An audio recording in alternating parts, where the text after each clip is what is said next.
Hello दोस्तों, मैं हूं उमा धाकड़ और आज हम पढ़ने वाले हैं राजस्थान के लोक देवता मेहाजी मांगलिया के बारे में, जो कि राजस्थान के 5 पीरों में शामिल है।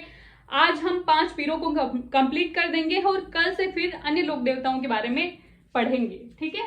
मेहाजी मांगलिया, पहली बात तो ये कि इन्हें भी शकुन शास्त्री कहा जाता है।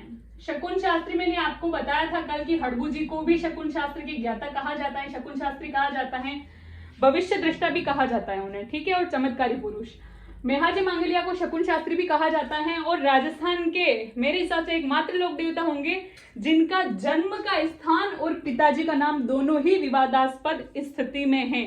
ये डिपेंड करेगा एग्जाम में आए क्वेश्चन के ऑप्शन के ऊपर। ठीक है। जन्म इनके तोपू गांव जोधपुर, तो इनके पिताजी का नाम बताया जाता है केलूजी मांगलिया, केलूजी मांगलिया। ठीक है। इनके जन्म का स्थान बताया जाता है जैसलमेर में, भी वो बहुत सारी बुक्स में लिखा हुआ है। ठीक है। और इनके पिताजी का नाम बताया जाता है गोपाल राज, साखा लगाया जाता है। लेकिन आपने एक कहानी भी सुनी होगी कि मेहाजी मांगलिया पंवार जो है ये इनकी गोत्र थी या वंश था। ठीक है। लेकिन ये शुरू से इनका लालन पालन जो हुआ था वो मामा के वहां हुआ था, तो इसलिए मामा की गोत्र थी मांगलिया, तो इनकी गोत्र भी मांगलिया लगने लग गई। ये इन चीजों में कोई कंफर्मेशन नहीं है, ये विवादास्पद ही है। ठीक है।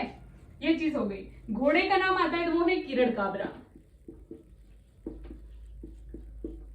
ठीक है। सफेद और काले रंग का, जैसे जिराफ में होती है ना झुर्रियां धब्बे, वैसे।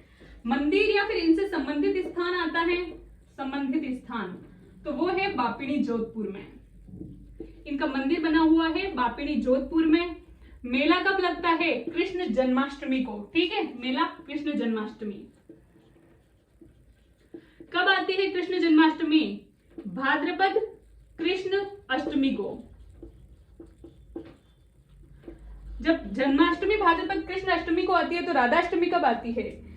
राधाष्टमी आती है भाद्रपद शुक्ल अष्टमी को।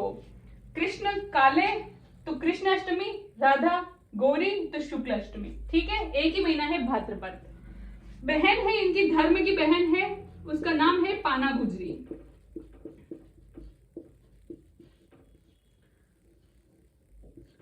एक ये लोक देवता है जो गोरक्षक माने जाते हैं और अपनी धर्म की बहन कौन है? पाना गुजरी। इनकी गायें छुड़ाते हुए वीर गति को प्राप्त हुए थे। ठीक है। वो तो बाद में रणक देव भाटी से भी युद्ध हुआ था इनका, याद करने के तौर पे बता रही हूँ। एक है तेजाजी महाराज लाछा गुजरी की गायें छुड़वाते हुए, और पाबूजी ने किसकी छुड़वाई थी? देवल चारणी की। ठीक है। याद रखना है कृष्ण जन्माष्टमी को और पाना गुजरी, ये इनकी धर्म की बहन थी। ठीक है।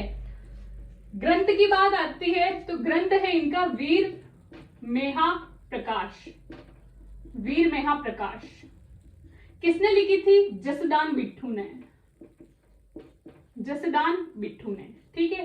पुजारी मांगलिया गोत्र के पुजारी होते हैं और ऐसा कहा जाता है, ऐसा माना जाता है कि इनका वंश आगे नहीं बढ़ता है। ठीक है। गोद लेकर इनका वंश आगे बढ़ता है, या जो गोद लिए हुए बच्चे होते हैं वही आगे जाके इनके पुजारी बनते हैं। ठीक है।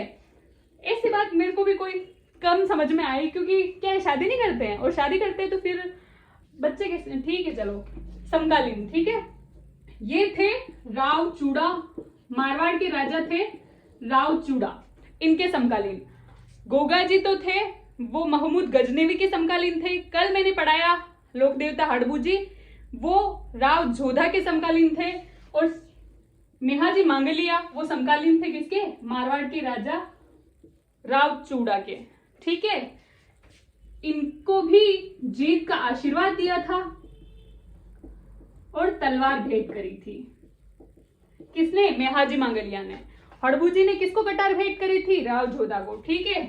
शायद इन्हीं की आशीर्वाद की वजह से राव चूड़ा ने अपनी राजधानी मंडोर पे जीत हासिल करी थी, या फिर मंडोर को पहली बार में राजधानी बनाया था।